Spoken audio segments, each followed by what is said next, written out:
ಈಗ ಒಬ್ಬರು ನೀವು ಯಾರೋ ಹೇಳಿದ್ರಿ ಆ ವ್ಯಕ್ತಿ ನಿನ್ನೆ ಅವ್ರದ್ದೇ ಇದೆ ಇಲ್ಲಿ 1 ಎಕರೆ, ಇನ್ನೊಬ್ರು ಯಾರೋ ಹೇಳ್ತಾ ಇದ್ದೀರಿ, ಹೆಸರು ಹೇಳಲ್ಲ ನಾನು, ಯಾರ್ದೋ ಆ ವ್ಯಕ್ತಿನೇ ಸೈಟ್ಗಳು ಓಡಾಡ್ತಾ ಇರಲಿಲ್ಲ ಬಂದು ನನ್ನ ಹತ್ರ,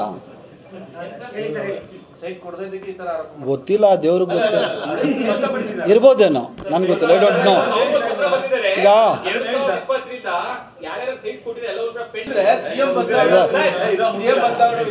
ಪಾಪ ಬ್ರದರ್ ಕೇಳ್ರಿ, ಡಾಕ್ಟರ್ ಯತೀಂದ್ರ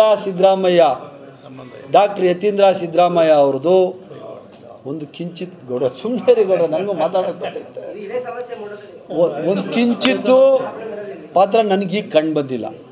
ಎಲ್ಲ MLAಗಳು ಈಸ್ ಆಲ್ಸೋ MLC, ಮುಂಚೆ ನಿಮ್ಮ ಶಾಸಕರಾಗಿದ್ದರು, ಯಾವುದಾದ್ರೂ ಸಾಕ್ಷಿ ಇದೆಯಂತ ವಿಶ್ವನಾಥ್ ಅವ್ರ ಹತ್ರ ಈ ಥರ ಡಾಕ್ಟರ್ ಯತೀಂದ್ರ ಇನ್ವಾಲ್ವ್ ಆಗಿದ್ದಾರೆ ಅಂತ?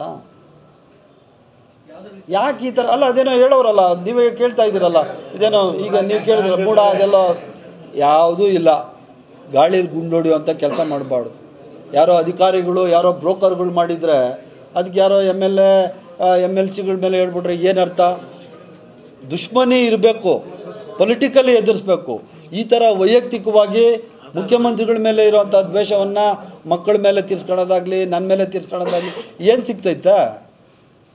ಯಾರ್ಯಾರನ್ನ ಬೈದಿಲ್ಲ ವಿಶ್ವನಾಥ್ ಅವರು, ದೇವೇಗೌಡರಿಂದ ಹಿಡಿದು ಯಾರೋ ಕುಮಾರಸ್ವಾಮಿಯಿಂದ DK ಸಾಹೇಬರಿಂದ ಹಿಡಿದು ಎಲ್ಲರನ್ನೂ ಬೈಕೊಂಡವ್ರೆ. ನಾನು ಅವ್ರ ವಯಸ್ಸಲ್ಲಿ ಹಿರಿಯರು, ದೇವ್ರು ನೋಡ್ಕೊತಾನೆ, ಅವ್ರಿಗೂ ನನ್ನ ಬೆಳೆದಿರೋಂಥ ವಾತಾವರಣಕ್ಕೆ ಭಾಳ ವ್ಯತ್ಯಾಸ ಇದೆ. ಭಾಳ ಸಿಂಗ್ಯುಲರಾಗಿ ಮಾತಾಡ್ತಾಯಿದ್ರು, ನೋಡಿದೆ. ಅವ್ರ ಮಟ್ಟಕ್ಕೆ ನಾನು ಹೋಗಿ ಮಾತಾಡಿದ್ರೆ ನನ್ನ ನಾನು ಕಳ್ಕೊತೀನಿ.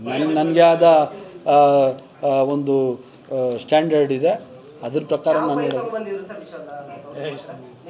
ಯಾವ ವಿಷಯ?